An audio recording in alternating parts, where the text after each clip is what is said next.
96 movie director பிரேம்குமாரோட டைரக்ஷன்ல வந்திருக்கிற ரெண்டாவது மூவி தான் மெய்யழகன். இந்த படத்தோட ஸ்டோரின்னு பார்த்தோம்னா ரொம்ப ரொம்ப சிம்பிளான ஸ்டோரி தான்.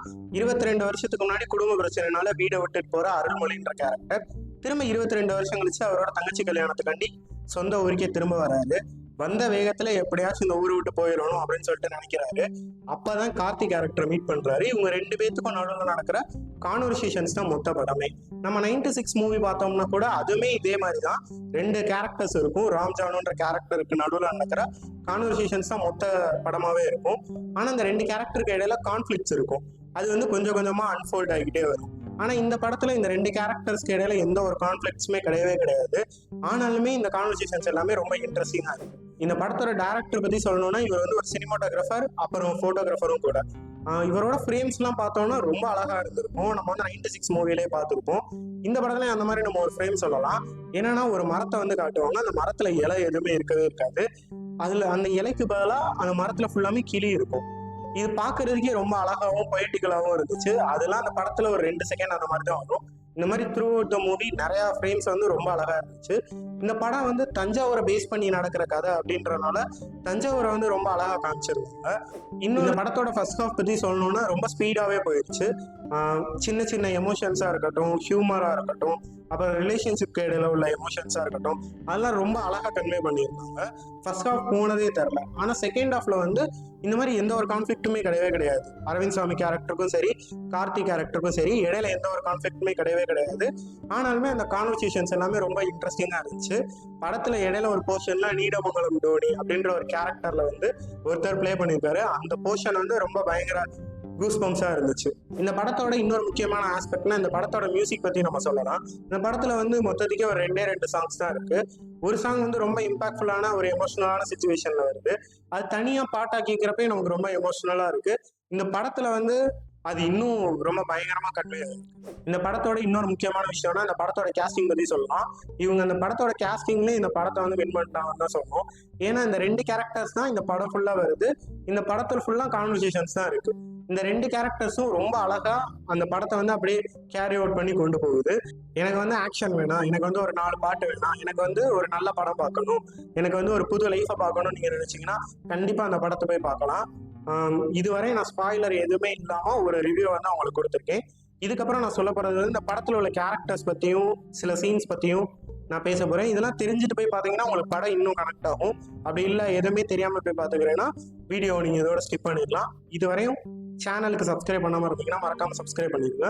எங்களோட இன்ஸ்டாகிராம் பேஜ் இருக்கு, அதை மறக்காம ஃபாலோ பண்ணிக்கோங்க. நான் சொன்ன மாதிரி தான் இந்த படம் ஃபுல்லா சின்ன சின்ன எமோஷன்ஸ் கான்வர்சேஷன்ஸ் மட்டும்தான் இந்த மொத்த படமே போகும். இந்த படத்துல வந்து முக்கியமா 2 கேரக்டர்ஸ் தான் அது மூவி கடைசி வரை வந்துட்டே இருக்கும். ஒண்ணு வந்து அரவிந்த் சாமி பிளே பண்ணியிருக்க அருள்மொழின்ற கேரக்டர், இன்னொன்று வந்து கார்த்தி பிளே பண்ணியிருக்க மெய்யழகன் அப்படின்ற கேரக்டர். இந்த 2 கேரக்டர்ஸும் அப்படியே ஆப்போசிட்டா இருக்கும். அரவிந்த் சாமியோட கேரக்டர் பார்த்தோம்னா யாரு கூடவே பேசணும்னு நினைக்கவே மாட்டாரு. அவர் வந்து ஆனா ஃபர்ஸ்ட் சீன்ல கிளி கூட எல்லாம் பேசிட்டு இருப்பாரு. இந்த ஊர் மக்கள் கூட பேசணும்னு நினைக்கவே மாட்டாரு. ஏன்னா அவர் வந்து வெறுப்புல இருப்பாரு. ஆனா மெய்யழகனோட கேரக்டர் பார்த்தோம்னா அவர் வந்து எல்லாரு கூட பேசுவாரு. இந்த மாதிரி அனிமல்ஸ் கூட எல்லாம் பேசிட்டு இருப்பாரு. நான் லிவிங் திங்ஸ் மேலாம் ஒரு வேல்யூ வச்சிருப்பாரு. இந்த மாதிரிதான் இந்த 2 கேரக்டர்ஸும் இருக்கு. நிறைய பேர் வந்து என்ன சொன்னாங்கன்னா ஏன் இந்த 2 கேரக்டருக்கு இடையில எந்த ஒரு கான்ஃபிளிக்ட்டுமே இல்லவே இல்லை அப்படின்ற மாதிரி கேட்டிருந்தாங்க. ஆனா நம்ம நல்லா பார்த்தோம்னா நமக்கு தெரியும் அரவிந்த் சாமியோட கேரக்டர் வந்து மெய்யழகன் சொல்றத அப்படியே கேட்டுக்கிட்டே தான் இருக்கும். ஏன்னா அரவிந்த் சாமி இந்த ஊர்ல வளர்ந்துருந்தாருன்னா அவருமே அப்படிதான் இருந்திருப்பாரு. அதனால இது வந்து அவர் திரும்ப பாக்குற மாதிரி இருந்துட்டே இருக்கும். அது அவர் வந்து என்னவாலாம் இருந்தாரோ அதெல்லாமே இந்த கார்த்தியோட கேரக்டர் வந்து இவருக்கு ரிமைண்ட் பண்ணிட்டே இருக்கும். அதெல்லாம் ரொம்ப அழகா இருக்கும். அதே மாதிரி இது வந்து ஒரு கான்வர்சேஷன் பேஸ் பண்ண பிலிம். இதுல வந்து கார்த்தி தான் முக்காவாசி நேரம் பேசிட்டே வருவாரு. நிறைய மோனோலாக்ஸ் இருக்கும். நம்ம கைதி பார்த்தோம்னா கூட அதுல ஒரு மோனோலாக் இருக்கும். இடையில வந்து தீனாவோட ரியாக்ஷன் வந்து காமிச்சிருப்பாங்க. நம்ம வந்து கார்த்தி சாரை வந்து அப்படியே பேச வச்சுட்டு நம்ம அப்படியே கேட்டுட்டே இருக்கலாம். இந்த ஒரு மோனோலாகும் ஒரு எமோஷன்ஸ்ல இருக்கு. ஒரு மோனோலாக்ல அவர் வந்து ரொம்ப சோகமா பேசுறாரு, ஒரு மோனோலாக்ல அவர் ரொம்ப சந்தோஷமா பேசுறாரு, ஒரு மோனோலாக்ல ரொம்ப பெருமையா பேசிட்டு அதை ஒரு சேடான நோட்ல கொண்டு போய் முடிக்கிறாரு. இந்த மாதிரி ரொம்ப பயங்கரமா அந்த கதையவே அழகா நரேட் பண்றது வந்து கார்த்தியோட கேரக்டர் தான். அந்த மோனோலாக்ல அந்த பர்ஃபார்மன்ஸ்ல அவ்வளவு எமோஷன்ஸ் இருந்துச்சு. அதெல்லாம் படம் ஃபுல்லாவே நம்மளை பார்க்க முடிச்சு. நான் எக்ஸாம்பிளுக்கு சொல்லணும்னா இடையில வந்து ஒரு மோனோலாக் அதுல வந்து என்னன்னா ஸ்டார்டிங்ல பெருமையா பேசிட்டே இருப்பாரு. இது வந்து ரொம்ப ஹையா போகுது, இதை எங்க கொண்டு போய் முடிக்க போறாங்க அப்படின்ற மாதிரி இருக்கும். ஆனா கடைசியில பார்த்தா அது ஒரு சேடான நோட்ல கொண்டு போய் முடிச்சிருவாங்க. அந்த கான்வர்சேஷனை ரொம்ப அழகா ஹோல்டு பண்ணி வச்சிருப்பாரு. அப்போ கூட அரவிந்த் சாமிக்கு வந்து சும்மா ஒரு 2-3 ரியாக்ஷன் ஷாட் மட்டும் தான் வச்சிருப்பாங்க. ஏன்னா அரவிந்த் சாமி வந்து அவர் அப்சர்வ் பண்ணிட்டு இருக்காரு, இவரும் இப்படிதான் இருந்திருப்பாரோ அப்படின்ற மாதிரி அப்சர்வ் பண்ணிட்டு இருந்திருப்பாரு. அரவிந்த் சாமியோட கேரக்டர் வந்து என்ன மாதிரி இருக்கும்னா, அந்த சொசைட்டிலாம் ஒரு விஷயத்த வந்து கன்ஸ்ட்ரக்ட் பண்ணி வச்சிருக்கு, அதுக்குள்ளலாம் இருந்து வாழ்ற ஒரு கேரக்டரா அரவிந்த் சாமியோட கேரக்டர் இருக்கும். ஆனா கார்த்தியோட கேரக்டர் வந்து இந்த சொசைட்டி கன்ஸ்ட்ரக்ட் பண்ணி வச்சிருக்கிற அந்த விஷயத்தெல்லாம் உடைச்சிட்டு வெறும் அன்பு அதை வச்சு மட்டும்தான் கார்த்தியோட கேரக்டர் வந்து ஃபுல்லா மூவ் ஆகிக்கிட்டே இருக்கும். இது வந்து ஒரு கிராமம் நம்ம நம்ப வைக்கணும்னா அதை சுத்தி நிறைய கேரக்டர்ஸ் இருக்கும். அந்த சின்ன சின்ன கேரக்டர்ஸ்ல வந்து அவங்க எல்லாருமே ரொம்ப அழகா பண்ணியிருந்தாங்க. எக்ஸாம்பிளுக்கு சொல்லணும்னா அரவிந்த் சாமியோட அத்தை பொண்ணா ஒருத்தவங்க நடிச்சிருந்தாங்க. அது வந்து ஒரு அன்பினிஷ்டு லவ் மாதிரி இருந்துச்சு. இவங்க 2 பேத்துக்கு இடையில உள்ள அந்த சின்ன சின்ன கான்வர்சேஷன்ஸ் தான், ஆனா அதெல்லாம் ரொம்ப அழகா இருந்துச்சு. அது வந்து 96ஓட ஒரு சின்ன கிளிம்ஸ் மாதிரி இருந்துச்சு. அதே மாதிரி ராஜ்கிரண் பிளே பண்ணிருக்க அந்த கேரக்டரா இருக்கட்டும், கண்டக்டரா வந்த அந்த கேரக்டரா இருக்கட்டும், எல்லாமே ரொம்ப அழகாவே அப்படியே இருந்துச்சு. நம்ம கார்த்தி பத்தி பேசணும்னா அவர் வந்து நான் லிவிங் திங்ஸ் மேலாம் ஒரு வேல்யூ வச்சிருப்பாரு. அவரோட சைக்கிளுக்கு பின்னாடி அவர் ஒரு ஸ்டோரி வச்சிருப்பாரு. அது வந்து ரொம்ப எமோஷனலா அப்படியே அவர் தான், அதுவும் மோனோலாக் தான், அவர் தான் அப்படியே நரேட் பண்ணிட்டே வருவாரு. அந்த ஸ்டோரி உண்மையிலேயே ரொம்ப செமையா இருந்துச்சு. அப்புறம் அவர் வளர்த்து இருக்கிற காளையை வச்சு அவர் வந்து ஒரு ஸ்டோரி சொல்லிட்டே வருவார். அந்த ஸ்டோரி வந்து ரொம்ப பயங்கர கூஸ்பம்ஸா இருக்கும். நம்ம வந்து ஜல்லிக்கட்டை வந்து பார்த்திருப்போம். ஜல்லிக்கட்டை நடக்காதப்ப நம்ம நார்மலா இருந்திருப்போம், அவ்வளவுதான். ஆனா ஜல்லிக்கட்டை நடக்காதப்ப அந்த ஓனர்ஸ் வந்து எவ்வளவு கஷ்டப்பட்டிருப்பாங்க, அந்த மாடெல்லாம் வளர்க்குறவங்க எவ்வளவு கஷ்டப்பட்டிருப்பாங்கன்றத வந்து கார்த்தி அவரோட மோனோலாக்லயே ரொம்ப அழகா எமோஷனலா பயங்கர கூஸ்பம்ஸோட எல்லா எமோஷன்ஸும் கலந்து ரொம்ப அழகா சொல்லிட்டாரு. இந்த மாதிரிதான் கார்த்தி கேரக்டர் வந்து இந்த ஒரு நான் லிவிங் திங் மேல வச்சிருக்கிற அந்த வேல்யூவும் இந்த படத்துல வந்து ரொம்ப முக்கியமான விஷயமா இருக்கு. எக்ஸாம்பிளுக்கு நான் சொன்ன அந்த சைக்கிள் விஷயமா இருக்கட்டும், ஒரு உடஞ்ச கோயில் இருக்கும், அந்த உடஞ்ச கோயிலெல்லாம் போய் இவர் அங்க உட்காந்து தியானம் பண்ணிட்டு இருப்பாரு. இதெல்லாம் இருக்குன்னா இதெல்லாம் பார்த்துதான் அந்த அரவிந்த் சாமி கேரக்டர் வந்து கொஞ்சம் கொஞ்சமா சேஞ்ச் ஆவாரு. இப்படிலாம் இருக்கான் ஒருத்தவன், நானும் அந்த ஊர்ல இருந்தேன்னா நானும் அப்படிதான் இருந்திருப்பேன் அப்படின்னு சொல்லிட்டு அப்பதான் அந்த அரவிந்த் சாமி கேரக்டருக்கு ஒரு எம்பத்தியே வர ஆரம்பிக்குது.